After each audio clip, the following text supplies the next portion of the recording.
Okay.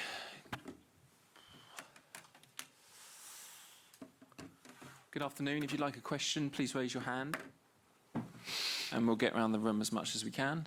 Who would like to start things off today? Jerry. Graeme, your thoughts on that game?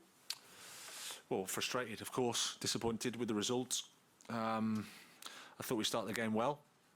I thought we, for the first 20, 25, 30 minutes, were playing well. Good regains higher up. Decent control, drove them back a little bit. Had some opportunities in terms of some shots. Good energy in the team. The first half was relatively even, I thought. And then they had a moment as well themselves. Nothing in the game. And then the second half starts as badly as you can start from our perspective. And then once you're a goal down, obviously in a tight game, sometimes the first goal is really important in these games. Not sometimes, often. And whilst we huffed and puffed in the second half, we didn't do enough to score. And then the killer goal is the second one, which is a set piece in a game with not too many opportunities, I didn't think. Simon Johnson. Hi, Graeme. Hi. Obviously, you had a lot of meetings last week with the players. Is that what you're going to have to sort of try and do again this week to try and generate some kind of positive feeling? And secondly, how's Thiago Silva? Well, Thiago's, I'm not sure. Hopefully it's not too serious, but I haven't spoken to the doctor enough to have a diagnosis for you. Yeah, my job is always to try to pick the players up, to support them.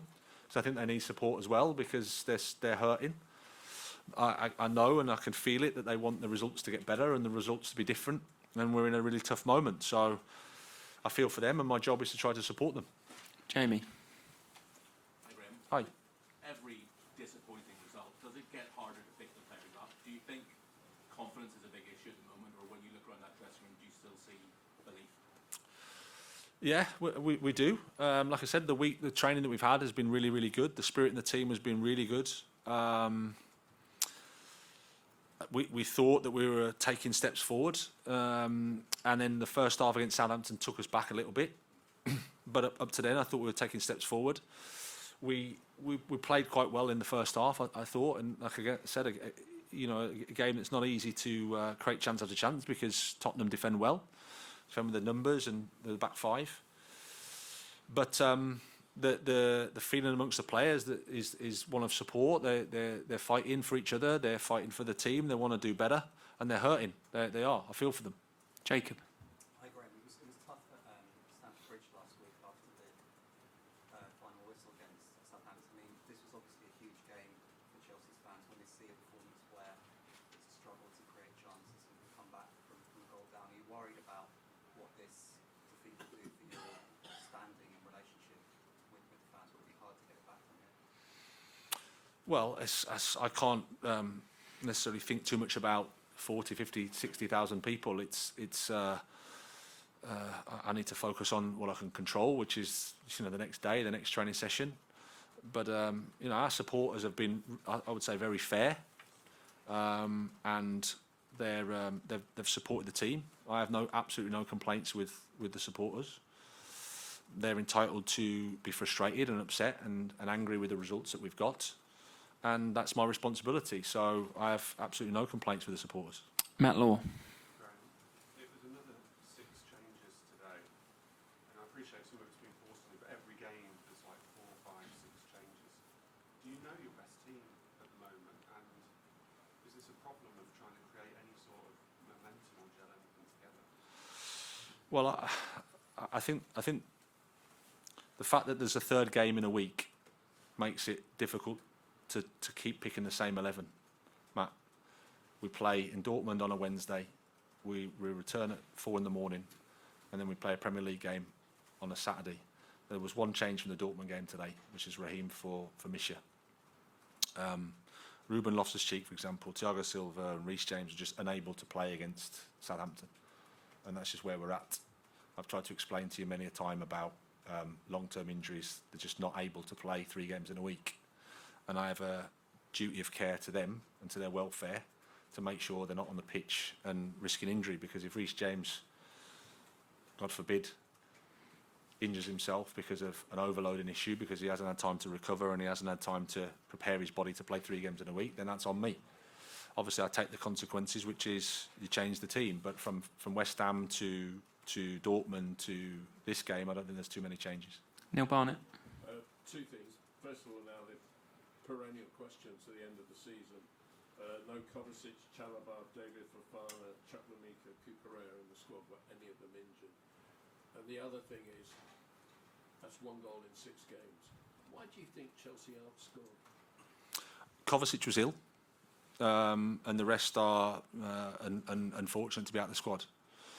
I think there's a combination of a few things, and again, it's an easy question to ask. While this is not a bad question at all, it's not the easiest one to answer as well, because sometimes you go through moments where you create chances and you don't score them, which we've had, I think, against Southampton, I think against Dortmund. We had those games. Today, I don't think it was a game for that. I think there was a game of minimal chances for both teams in a tight game. And the first goal was always going to be important, and we didn't get it. An element of, like I said, players coming back from injury, getting them up to speed, integrating a couple of new ones. So as a team, we're just not quite there in terms of how we want it to look and how we want to really function in a good way. And scoring goals is the difficult part of the game. Okay, last 2, and then we've got to finish here, and then Sammy to finish. Graeme, hi. How do you see the race for the top 4 now? Spurs 14 points ahead. Well, my after a result like today and where we are, my focus is on the next match against Leeds. That's what I'm going to think about. We need to lift the mood, lift the spirits, find a good feeling. Hopefully we can get a nice game and a 3 points, because it's really important for us at this stage. That's where we're at. We can't look at anything other than that.